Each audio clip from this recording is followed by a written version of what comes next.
Muy bien, vamos a sumergirnos en una historia fascinante, una que nos da una perspectiva, bueno, muy diferente de uno de esos momentos que de verdad cambiaron el mundo para siempre.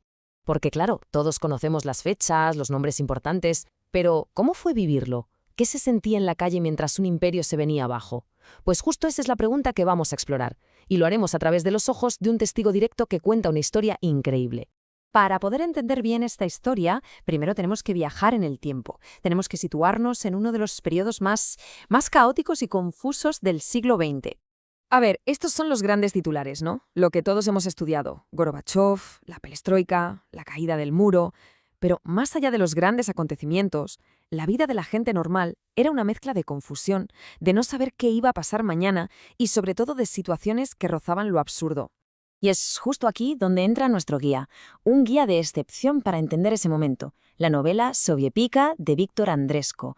Es a través de su mirada que vamos a intentar comprender todo aquel caos. Fijaos en esto porque es clave. Un libro de historia te cuenta qué pasó, fechas, datos, política. Es una visión, digamos, desde arriba. Sovietépica, en cambio, se centra en cómo se sintió. Nos habla desde el humor, desde la perplejidad de vivir algo tan grande. Es una memoria íntima, personal, contada por alguien que estuvo allí. De hecho, el propio autor no lo llama ni novela ni ensayo. Lo define como una miscelánea. Y es que es justo eso, una mezcla de géneros. Tiene partes de memorias personales, de crónica de lo que estaba pasando, e incluso un toque de misterio. Un reflejo perfecto, vamos, del propio caos de la época. ¿Y por qué su perspectiva es tan especial? Pues aquí está la clave. Víctor Andresco tenía, por así decirlo, un pie en cada mundo.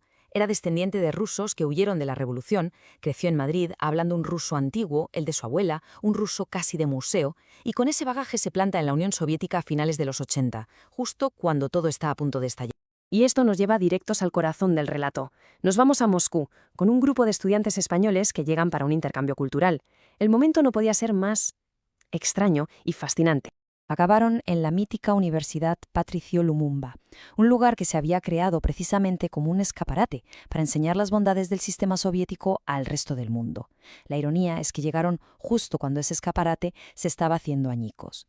Esta frase lo resume todo. Imaginaos el choque cultural. Él llega con su ruso formal, casi aristocrático, y claro, la gente se partía de risa.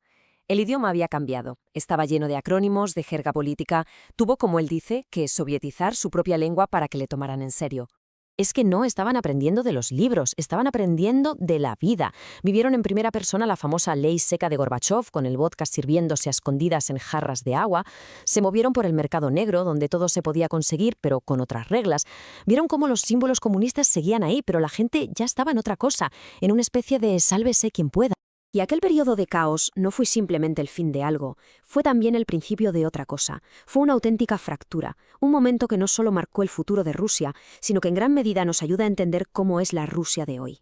El autor lo tiene clarísimo. Señala esos 2 años, entre el 91 y el 93, como el momento exacto en que nace lo que él llama un capitalismo de casino. Un capitalismo salvaje, casi comanche, como él mismo lo describe. Pensadlo un momento. Era un vacío. Las normas del antiguo sistema ya no servían, pero todavía no había unas nuevas. Y en ese vacío, pues, todo era posible, para lo bueno y, sobre todo, para lo malo. Los efectos de aquello, de esa herencia de la perestroika, son clave para entender muchas de las cosas que pasan hoy en Rusia. Y aquí llegamos a la gran pregunta.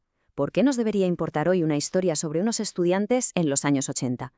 Pues, según nos cuenta esta miscelánea, porque en esa historia están las raíces de nuestro presente. Es que Soviética no es un libro nostálgico, para nada. Es casi un testimonio antropológico. Es como hacer arqueología de un momento histórico para entender por qué el mundo es como es ahora. El legado de aquel experimento político fallido sigue muy, muy presente. Al final, lo que nos enseña esta historia es el poder increíble que tiene la experiencia personal para dar sentido a la historia con mayúsculas. Nos recuerda que detrás de los grandes titulares, de las decisiones de los líderes, siempre hay millones de pequeñas historias humanas. Historias de gente que, en medio del caos, simplemente intentaba sobrevivir, a menudo con humor y perplejidad.